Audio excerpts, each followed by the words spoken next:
the solo lane plus their builds. This is just a continuation of my series I've been doing, where I'm talking about the top 5 gods from each class in the solo lane heading into Season 7. I have a decent amount of experience and play under my belt now that I've been scrimming for a while, and that the SPL is starting on Saturday. This video is being uploaded on Thursday, so be sure to watch us in action against United on twitch.tv/Smite game. We're back on Twitch, boys and girls, guys, let's go. Yeah, so we're just going to be talking about the top 5 assassins today, and I actually think the assassins are in a pretty good spot in this meta right now, just because of the itemization in general, not just because Heartseeker, Transcendence, the mace items, you know, there's just so much burst for assassins right now, plus they're scaling. I actually think the tank items aren't that great late game, so it actually gives this little weird spot where assassins can be pretty useful in the mid to late game, maybe even more useful than some warriors at just killing people. Maybe not being as good at being an actual tank, but they fill the role of diving the backline and actually killing people, and still being a little bit tanky as far as a bruiser build to, you know, tank objectives and stuff like that. So pretty exciting stuff. And the last thing to keep in mind before we go through this is that my word isn't the law. Just because maybe I have my number one isn't the same as your number one god, doesn't mean that either of us is wrong. For the most part, this is just a general guide for people getting into the solo lane, or for people trying to branch out and try some assassins and really get comfortable on these gods. I also think a lot of these gods are pretty easy to play, and they have a very high reward for playing them in the solo lane. So definitely give it a shot. So yeah, let's get right into it. At number 5, we're going to have Ratatoskr. Ratatoskr, you know, traditionally speaking, he's been a pretty viable assassin ever since he was released. They did re-kit him at one point, and his kit before was actually really good in the solo lane because he had an acorn that allowed him to heal for a ton. Much different than this one if you're new to the game. It was called Emerald Acorn. You could build into multiple acorns. But anyway, enough of the history, Rat. We're talking about him right now. I think he applies a lot of pressure, especially once you can get the acorn from lane, because you can actually buy it in lane. And you can invade the first blue with that, especially if the enemy solo hasn't backed. And you could rush it even, but the problem is you're going to be against a lot of bullies most of the time, like a lot of warriors and stuff who can bully you out. That's the only thing you have to be worried about as assassins in the solo lane, is getting out of the laning phase against bullies, because you will be getting bullied on most of the characters you play against, as long as they're playing meta characters. So because that, you need that Warrior's Blessing. It doesn't allow me to actually buy the tier 1 of the acorn, but you're going Warrior's Blessing, tier 1 acorn, chalice, and multi-pots. This is just a pretty safe start on every character that you play in solo lane. Allows you to sustain, obviously, a lot. Ever since the change, you can't stack health pots with chalice. So multi-pots are just as good. Plus, you're going to be using some mana, especially if you don't get the totem, then the regen from this is going to be nice. So then the tier 1 of the acorn, you're going to be rushing the acorn as fast as possible. Once you buy the tier 2 of the acorn in lane, you're actually going to be able to apply a lot of pressure on the enemy solo. You're going to be able to trade with them pretty well because you're going to have power and they won't. And then you're going to be going into the Glad Shield. The cool thing about the assassin builds is they're all pretty similar. They're all going to be wanting to buy Gladiator Shield for the most part. They're all going to be going a Heartseeker eventually in the build. And they're also going to be making good use of Blackthorn Hammer. And the reason I recommend Blackthorn Hammer on assassins as opposed to warriors, I'm telling you, most warriors I'm not buying Blackthorn Hammer on these days, is because it gives you 350 health, which is really good for assassins, considering that, one, their base health is pretty low, just off their base stats. They're not going to be as high as a warrior or a guardian. And not only that, but the passive that gives you mana regen and cooldown is really nice on assassins who use a lot of mana and are very spammy, and especially make good use of cooldowns. So I still like Blackthorn on them, just because it allows you to build this one health item, and then the rest of your build you can kind of go for maybe some damage items, some bruiser items here and there, because you're not going into the straight tank items that give you a lot of protections and health. You know, you're going to be building more bruiser, so it kind of just helps you out with that build and kind of transitions you into it really well. But you don't have to go it, and I recommend getting a Void Shield at some point in your build. Just a very good tank item, bruiser item, really. It gives you a lot of damage, and it's still good this season, even though it's 15% prot reduction. It's actually really useful against everyone on the map, including their carries, not only because it's just good base stats, 20 power, 60 prot, 150 health, but you're going to be reducing some of their prots with that percentage, plus if they're around their support who may have a Thieves, a Sovereignty, anything like that, it's going to be just increasing the efficiency of that. So that's pretty much why you're building that. And then you're going to be going into the Genjis. I think this is pretty much the best magical defense item in the game for solo laners just because it gives you everything you want: MP5, CDR, health, a lot of magical protections, and an awesome passive in the middle of a fight. Can really help you secure kills and stuff like that. And it can kind of be your only magical defense item. Same thing with Runic. You can go Runic if you're trying to go for a bit more damage. But I've been liking Genji's a lot more lately. I just really prefer that CDR going into the late game, especially if you're not building like a breastplate or anything like that. That will give you the 20%. And then you're going to be going into the Heartseeker. This is when when you build it, you definitely want to get it so you can start popping off and doing some damage. And then you can sell your, or not sell your boots, but you're going to be going Mantle here, and this would be your full build. Pretty standard stuff on Rat. There are some viable options like Midgardian, I think is really good right now just because it kind of counters crit and the kin size build, just because it really helps you survive in the late game scenarios where you're getting shredded by their ADC. And obviously, if they have crit, you should be looking to go a Spectral at some point because it's a very, very hard counter. Spectral makes the crit builds the ADCs have only crit for like 180, which is just insane if you have enough physical protections. 180, that's very, very bad, and the ADC's job is to kill you, so keep that in mind. Obviously, Runic Shield's an option, so I'll throw that down here. You can also look to be going later on in the game selling your Gladiator Shield for Brawlers, or if they have any relevant healing. There's a lot of people building double lifesteal right now, so anti-heal is really good against that. But any mace you could really build in place of that just to really increase that damage and make it so you can actually one-shot people when you dive their backline while still being a bit tanky. And yeah, that's pretty much it. That's basically the build for Rat. Give it a try, and we'll move on. Next up, I have Neja coming at number 4. I really like Neja. I think he's one of the... I feel like if you play him to his maximum potential in solo lane, he actually could be number 1. He has so much outplay potential. He has so many ways to make plays and be safe and just be such a nuisance and be really useful in team fights where warriors may not be. So yeah, that's my opinion on him. So with Neja, you can kind of just go the standard start where you go Chalice and then multi-pots. You can also rush your Glad Shield because you will be going Glad Shield on him. You obviously can't buy a Chalice if you buy Round Shield. You just be going 3 health pots and then buying Chalice later on. But you know, most of the time I either go boots 1 plus a Chalice or just go no boots plus Chalice and a bunch of multi-pots. So yeah, that's pretty much it for that start. And then you're going to be going into the Warrior Tab. I definitely Warrior Tab. On Neja, you have really good auto cancels. You have really good scaling. You don't really want Ninja Tabi because you're going to be going for more of an ability-based build for the rest of the build, especially because you're going into Gladiator Shield, not like Berserker Shield. Definitely do not recommend Ninja Tabi and Berserker Shield on Neja. And then he's got a different build than most, just in the sense that he's not really building into outright protections, because I think the best way to play Neja is to make really good use of your CDs, because that's the best way for you to be tanky and unkillable. The fact that you can sash a lot, the fact that you get movement speed from your 1, you heal a lot from your 2, your ult's up all the time, like all those things make it really hard for you to die. So you don't really need outright protections on him, which is cool. And I also like going Shield of Regrowth on him just because it makes him that much more obnoxious, that much harder to kill, and he can just kind of do whatever he wants in a team fight. You'll actually, with just this build versus like, let's just say 4 tank items on a warrior, I feel like you're going to be harder to kill in a team fight just how slippery you are, and how often you can become damage immune with your sash and your movement speed and your ult. Yeah, definitely this is the core build on Neja, and then pretty standard stuff as well as far as the Heartseeker into the Mantle. This will just make it so you're very hard to kill, but also be pumping out a ton of damage, and you can sell your Gladiator Shield later on for, like I said, like a Brawlers, especially in a meta where double lifesteal is a big thing, and there's a lot of healers in the meta. Afro just got buffed. Cam has been insane for a while now. You know, do I need to name any more? So this would be like the late game build on Neja. You are going to hit very hard with this build. If you ever catch anybody with their beats down and you sash them and then auto cancel into your ult, you should one-shot them. Just even with this build, like as long as it's a carry, that is. You should one-shot them with this build, which is insane because this build still allows you to take objectives and be a pretty big nuisance. And again, these 2 health items are really nice on Assassins, especially Blackthorn, just because of the base stats problem. And of course, there's the situational items that I'm not going to go over for the rest of the build, but it's Midgardian, Spectral, stuff like that. Wingblade is an option on Neja as well. Just really increase that movement speed, make it so you're even more slippery. So if they ever slow you, it's just boom, it's negated instantly, and you're back in the action moving around. But yeah, Neja is very fun, and like I said, if you can play him to his full potential, he's definitely up there in the solo lane.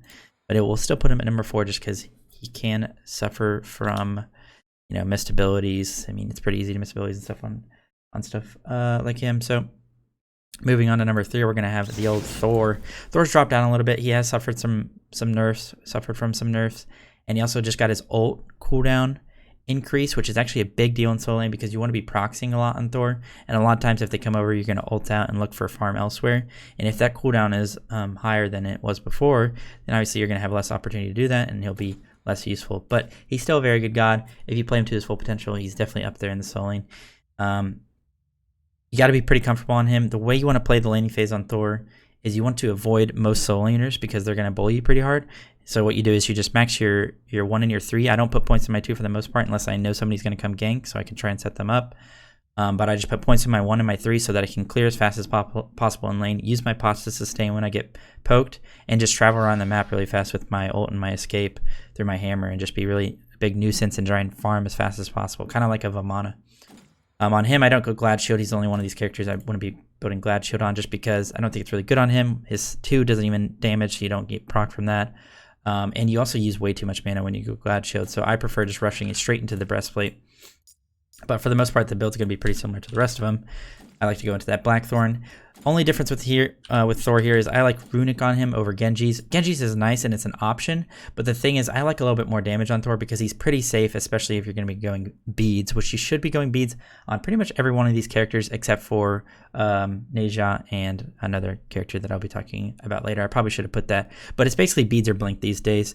You can go some of the other options like Thorns when people are going crit. That's obviously good. There's stuff like Shell or Horrific that you can go for, but for the most part, on Assassins, Beads is really important because you're going to be investing into more damage, okay? So you don't want to get one shot when in a CC. If you're going a little bit more damage, and say you jump on their backline and their support CCs, you could die really easily if you don't have that Beads. So Beads really important on Assassins over like a Warrior or Guardian. But there's some characters you can go Blink that can take themselves out of the fight, like Neja and the character I'll talk about later. But anyway, so it's Runic Shield into the Heartseeker. Heartseeker is usually the 5th item bot. You can go at 6, but I like to have it 5th because I feel like that Fire Giant fight, that's usually when you're going to have your 5th item, and it can be really, really impactful there, and it really get the job done killing their backline, or really anybody. And then, of course, you're going Mantle. Mantle is just such a good, like the single best defense item probably in the game, just outright when you buy it, at keeping you alive. Obviously, like a stacked Urchin feels good, a stacked Thieves feels good, but Mantle is just so, boom, it's quick. It's quick and it's effective. So, and then late game, you can sell your boots for another one of these maces that I've been talking about. You could also, in this build, sell it for a Void Shield if you want to be a little more tanky. You'll still do a lot of damage with this build. You know, yada, yada, yada. Pretty standard stuff. We'll just throw that back in there for now. But yeah, this is pretty much it. And on all these guys, you're going to be going TP as well. So TP and Beads or TP and Blink. And then you have the situational items, just like on Thor. It's pretty much all the same stuff, so we won't keep going over it. And it's really just based on what they're building. If they have a lot of auto-techers, go Mid-Guardian. If they have crit, then go Spectral. If they're a little bit more magical focused, like maybe they have a Freya ADC and like a Mage Mid, then maybe invest into a little bit more magical defense than physical. And, you know, options for that are like Genji's, Bulwark of Hope. If they are healing and they have a lot of mages, then Pestilence, stuff like that. So I always get comments on this. It's usually not the solo's job to build anti-heal for the most part. Brawlers and Divine from the rest of your team is usually going to get the job done. And your support can build Pestilence. That's more of a support item just because there's better items for solos to build that will help them dive the backline more. Because Pestilence, your support wants that because they're going to be in the middle of the fight affecting their front line plus their backline a lot of the time. Whereas the solo laner, they're going to be on the backline almost always. So they want items that are going to help them kill that backline. And usually that's like CDR, like a Genji's. Usually that's like a Runic that gives them damage, stuff like that. Pestilence is just too much of a single-handed defense item. Like that's its sole purpose, then it makes it a little bit more sketchy to build on solo laners because right now the meta for the past 2 seasons is more of a bruiser build than a full tank build just because of how tank items have been working. So I hope that explains a little bit on that. And the same thing with Contagion. You can build Contagion if you really feel like you need to get that anti-heal early on. But again, it's just CDR is going to be better for you to actually kill their backliners as opposed to anti-healing everyone on the map, right? It's usually going to get the job done more. But yeah, that's pretty much how you build Thor. Pretty simple. I keep saying pretty simple. Is it simple? I don't know. I'm trying to make it simple for you guys. Coming in number 2, we're going to have Set, the Usurper. Set still feels very good in the solo lane. This start is just basically Warrior's Blessing round shield into the health pots, unless you're against one of these bully matchups. So some gods that can bully set are like Achilles, Osiris, Arthur, stuff like that. And if you're in one of those matchups, then I recommend just going the Chalice plus Warrior's Blessing and a bunch of multi-pots, which is pretty standard on most gods. And then you're going to be rushing into the Glad Shield. Glad Shield first, in my opinion. You can go Ninja Tabi or Warrior Tabi first and just kind of avoid them. But if you want to play it on the safe side, just rush that Glad Shield because it's really good on set because you have a low cooldown on your 1. And obviously your ult will proc it on each god you hit. And your 3 will proc it, so pretty good. He does use a lot of mana, so that's why you're going to be going Blackthorn eventually in the build, most likely. You can go Warrior Tabi or a Ninja Tabi. I recommend Warrior Tabi before, but I've been liking Ninja Tabi a little bit more just because the mana on it is nice, and that early game clear potential with the attack speed is pretty nice as well. You do get a lot of attack speed from your passive, and especially when you ult and you get to overcap. So Warrior Tabi is usually the go-to, but I've been messing around with Ninja Tabi a lot lately, especially when you're building power in the rest of your build, especially if you go Transcendence. I'm not saying you should go Transcendence on set, but it's definitely an option if you're more comfortable on him. But pretty standard stuff for the rest of the build. It's basically just the same as I was talking about on Rat, where it's like Blackthorn into Void Shield. Blackthorn obviously for the CDR and mana intensive gods, which is really nice on set. The health as well, just like any other assassin's nice. And straight into the Genjis, into the Heartseeker. Something to keep in mind, like I said on Thor, is if they have a lot of mages that you have to really worry about their damage, usually that's 2 mages, like a mage ADC and maybe a mage mid, or maybe a Hebo jungle plus a mage mid, then maybe you don't want to just have one defense item for them. Maybe you, instead of going Genji's here, you have like a runic shield up here, and then you go like a mantle down here into Heartseeker. That way you have at least 2 sides of or at least 2 items that are going to be helping you out against their mages. But for the most part, that's not going to happen. So you're going to be having that Void Shield, Mantle, Heartseeker build. Pretty standard stuff. I mean, across all these assassins, they're having pretty similar items. And for good reason. I just think these items are really good on these assassins, and it's going to really help them in those late game team fights really pop off. Oh, I kind of messed this up. Oops. But it's Genji's into Heartseeker, and then you would sell your boots for Mantle late game. That's what I had before. I just kind of messed it up. And pretty similar items as far as the situational items. I actually like Magi's a little bit more than other gods on... Or I like Magi's on set a little bit more than I do on other gods because he suffers from being CC'd a lot because he has no CC immunity in his kit. So he can get locked down. So Magi's is a situational item that you can go for. And then it's obviously a TP, and beads. Definitely go beads on set for the same reason as far as CC immunity. And then... you can also, just like on set and the other gods, you can sell your Gladiator Shield for a mace, more damage, or more defense if you need it in that particular game. Building is very, very situational right now, and I really like it. Every game it feels different, which I really, really like, so definitely try that. Build out on set. Another item that you can look to be going on the old set is CAD Shield. It really makes good use of on his ult. So I would probably go that. If I had Gladiator Shield here, Boots here, Blackthorn here, I'd probably go CAD Shield here. And then maybe go into a Void Shield Genji's and then sell my boots for Heartseeker. And it's definitely an option most games, but a more standard build is probably this. So definitely look for the CAD Shield when you want to go it, especially if you have another healing on your team. I do recommend CAD Shield. So if you have a healer like a Guan, if you have like an Afro, you have like a Horus, anything like that, boom, go CAD Shield. It's going to help them out as well. So yes, sir. Coming in number 1, or at least before number 1, we're going to have our honorable mention, and that's going to be Thanatos. Now, I know you guys are probably thinking it would probably be Fenrir, but Fenrir is just in such a bad spot right now. Fenrir's been struggling lately, man. It's unfortunate. There's a lot of honorable mentions I can go for. I can go for Pele. I can go for a little Raven, Susano. All these gods, like I said, if you like playing those gods, it's not like they're completely horrible in solo. I just think these gods that I'm talking about offer a little bit more, especially Thanatos right now, coming into the honorable mention. I think if you want to get a free win, especially against an inexperienced solo laner, or maybe you just are trying to climb the ranks in solo and you're trying to hard carry a game, Boots 2, Chalice, TP. This is what you do. You go, you get your first wave, you get your blue buff, you get the second wave, you finish off your boots, TP back in with 40 power at level 2, 3, whatever you are.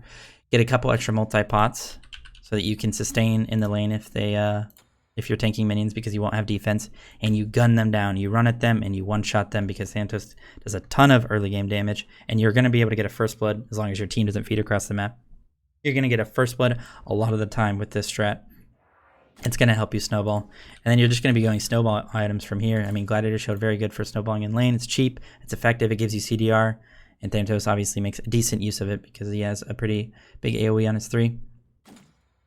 And I mean, from there, if at this point I'm already like ahead, like maybe I got a first blood or maybe I killed my soul laner once or twice, then I'm going to be going into damage. Basically, I just like to go full damage on Thanatos and go for the full carry potential, try and one-shot some people. I love Transcendence on a lot of my assassins, when I'm ahead at least, very far ahead, especially on Thanatos. Gives him a lot of that power that will back up the amount of pen he gets from his 2, which is 35, by the way, 35 pen, which is insane. But you could also go Hydras. You can go Hydras here. You get enough pen from your 2 that can last you a lot of the game. And you can go into the Heartseeker. Basically, just this entire tree is really nice on Thanatos, in my opinion, into something like a Bloodforge.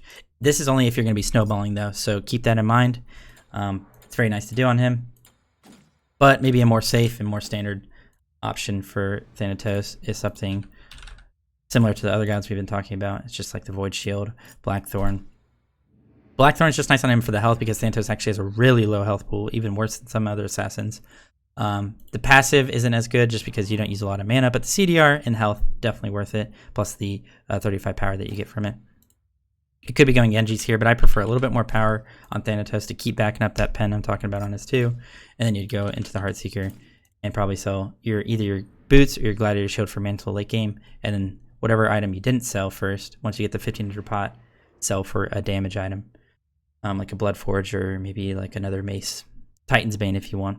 Just because Titan's Bane and Void Shield are really nice on Thanatos because you get so much flat pen from your 2 that the only thing you really need is percent pen because you're just kind of increasing the efficiency of those stats. And yeah, pretty similar situational items. Crit, Spectral, auto attackers, Midgardian, and maybe a pure magical defense item if they have a lot of mages. And then coming in number 1, you guys probably guessed it. If you watch my top 5 just general video, you know that Cam is doing very, very good right now. He's in a very good spot. Cam is ridiculous. You're going to be going at this start pretty much every game on Kama. You don't really need the extra pots. You can't go Chalice. What am I doing? You can't really go... You don't really need the extra pots on Kama just because you have so much sustain and you're such a good bully in the early laning phases. And as long as you're against a physical, I would go this. If you're against a magical, then you can just go Boots 1. You don't need the extra pots, especially on Kama, and then I would just go a Chalice. Sometimes you don't even need a Chalice on Kama, but it's always safe to have. It's just nice for staying out on the map for long periods of time. But for the most part, you'll be against physicals, so bring that back. And obviously, go with the healing pots. And you're going to be rushing into the Glad Shield. You can opt to go the Boots first just because you're going to be sustaining so much either way. But Gladiator Shield is a little bit safer, and if you're against a bully, it's going to help you with that. I've been really liking Ninja Tabai on the Camazotz lately. Warrior Tabai is good. You do have auto cancels on him, but you get a lot of power from your 1, and the very next item you're going to be going, at least a lot of the time I do this, is Transcendence. Once you have these 3 items, even if they're stacking physical to the enemy soul laner, the Transcendence scaling for your heals on all of your abilities is actually going to make it so impactful that you're going to be out trading people when they're going double defense or whatever. Like even warriors that are like Osiris and stuff like Arthur, Achilles, stuff like that, you're actually going to be able to bully with them with this build most of the time. Especially once you get this item, the scaling you get from Transcendence and the power that you already have in this build, once you get Cad Shield, it's going to be popping off. It's going to be going through the roof. And the reason for all these damage items is you're going to be going into that Heartseeker late game, into the Mantle. And the same thing applies with Set, with Kama. If they have a lot of mages, then maybe you opt for a pure magical defense item instead, like a Runic Shield right here, and then go into these items. But for the most part, you can go into your ult whenever you need to avoid damage. Your 3 is really good for avoiding damage. You have so much sustain in this build that a lot of their mage poke is actually going to be negated. Even if they have anti-heal, you can heal a lot. And of course, on Kama, similar to Neja, you want to be going Blink, making really good use of Blink, because you can go into the air and be immune for so long that it makes beads really not that worth it. You want to blink on their backline, get as much damage off as possible, then go into the air just like you would on Neja and use your mobility to your advantage. And yeah, this is pretty much the go-to build for me, at least on Kama, just because I always get ahead in Kama. He's just that strong right now. But if you're even and not as comfortable on the old Camazotz, then you can go the typical build that we've been talking about, where you just go Void Shield and Blackthorn, Runic if they have mages, and then straight into your Heartseeker. Or you can actually, if you really want to play it safe and just be as tanky as possible while doing a lot of damage, go something like this, and then sell your Gladiator Shield late game for the old Mantle of Discord. So pretty similar builds on all of them, little tweaks here and there, but they're similar for a reason. I just think this itemization right now is really, really strong, and it kind of is a fix to the old tanks getting shredded way too easily in the past couple seasons. So just a nice fix for that late game and still being useful in the solo lane. It's not going to be the same playstyle as those Warriors and Guardians that you may be used to, so you will have to practice this a little bit, and maybe you don't get it right off the bat, but I promise you if you practice with these builds on these gods and try and get down the playstyle, especially on Camazotz and Neja, where you have to go blink, and then on the other gods where you use your beads and your escapes to be useful, then you're going to be feeling pretty good. I can promise you that. So yeah, sorry if I left out any of your fun gods in the old solo lane, like Robin, Fender, or anything like that. They're not in great spots. I just prefer these gods, once again. So yeah, doesn't mean you can play them, doesn't mean you shouldn't play them. They all make pretty good use of this itemization just because of how good it is and how assassins naturally have good scaling and damaging abilities. So that is pretty much it for me. We'll go back to the assassin tab just to see all of our gods here. That will be the top 5 for the assassins. Hopefully I described their playstyle and their build as best I could and why I think they're strong right now in this meta. Those are my honest thoughts about the assassins. Let me know what you want to see next. I've been pretty busy with the SPL starting back up, and just like the whole coronavirus thing. I hope everybody's staying safe and staying healthy. Been pretty busy, but I am 100% planning on and committed to making a thorough conquest guide for new players coming to Smite, because Smite is actually at its all-time peak right now on Steam, and I just feel like there's not a very clear-cut, concise tutorial for Smite and how to play Conquest, so I kind of want to make that and try and make it as good as possible, as high quality as I can. But yeah, other than that, let me know what you want to see next. A lot of people are asking for an audio gameplay, which just the sound of that makes me want to headbutt the ceiling.